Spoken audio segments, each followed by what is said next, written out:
first tip today is about sifting flour, but I don't sift. It's a rare occasion that I do, and I've had success with not sifting because I've been cooking 41 years. Yeah, 41 years now. So I'm 50, and since I was 9 years old, I've been cooking. And I just know how much to adjust and not have to sift. But it is important to know how. I'm going to show you just a couple of sifters. I honestly don't know what's on the market these days. I'm sure there's some plastic jazzy thing that you could buy. But these two, I believe, either this one came from my husband's grandmother's stash or from an antique store or a thrift store. It's got the turn thing in there, the whisk that, excuse me, that turns on the, runs the flour through the netting there, the screen rather. So that's very easy to use.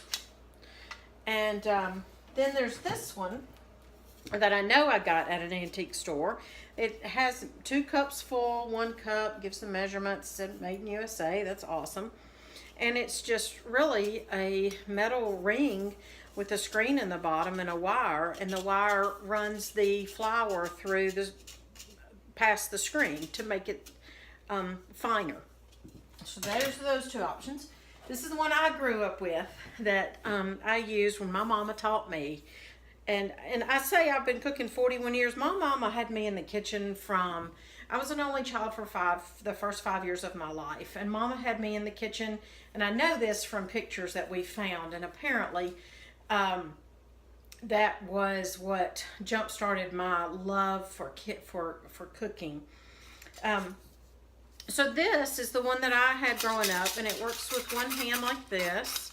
You don't even have to hold the container like you would on this one. And it's looks inside like that. It's got the screen, and it's got the little mechanism there that turns. So I love this one. I don't know what it says on it, and I'm sure Mama probably got this when they got married, I'm assuming. I use this sometimes. Like I said, I rarely sift, but I used this the other day for what reason, I don't remember. I think I was trying to teach little Miss Homemaker about sifting. So today I'm going to use this one just because I feel like it. And it's kind of fun to use and to show you. And it's big enough you could see it from where you're sitting there far away from me.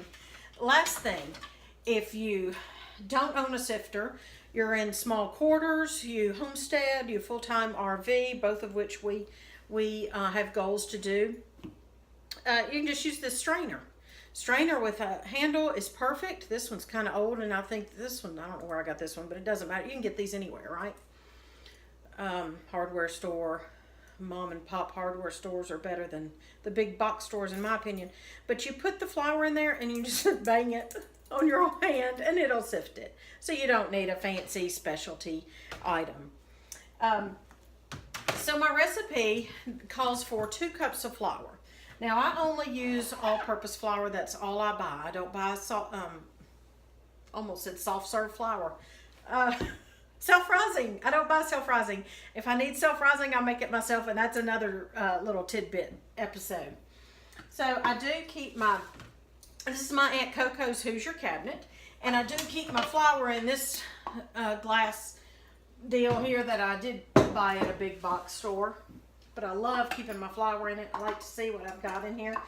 So I also keep my measuring scoop. I'm trying to go away from plastic, so I'm just now realizing I need to get rid of the plastic. But anyway, that's beside the point. That's another rabbit trail. And if you know me, whoo, I chase all kinds of rabbits. So plastic 1 cup measure, and then my scoop that I keep in my flour. So save a step. So what I do when I'm not sifting, here's the secret. I just kind of sprinkle in there lightly and don't pack it in. Okay, that's not what this video is about either. All right, so we're talking about sifting. So I'm going to put my flour in here. And you know what? It says the recipe calls for 2 cups of sifted flour. You have to sift the flour and put it in your bowl and then measure it out. Measure the 2 cups out after that. So what we're going to do is we're going to, let's see, I got a little bit in the bowl here. Let me dump it in so we can have some accuracy going on. All right, so let's put it in my sifter and just turn. And you know what? Children can do this. Oh, look, it even looks that way. Children can do this. They can help you in the kitchen, and this is great. Now, what I'm going to do for my final act, my final presentation, is let's measure it back in here to see what it ended up being. And just kind of lightly putting it back in my measuring cup. The reason for sifting flour, the reason it calls for it, you'll find that in cake recipes, and it is for a lighter product. Okay, now there's a little bit of flour left in there, and you want to have a level cup. So you see, sifting it, this was pretty much a level cup. Sifting it allowed it to separate a little more so you can have a lighter product. You're going to have a little left over. So the non-sifted, obviously, or rather the sifted, I'm sorry, is going to be more. So that's a good reason to sift it, if that makes sense to you. So there you go, sifted flour. Lighter product. The world won't come to an end if you don't sift your flour.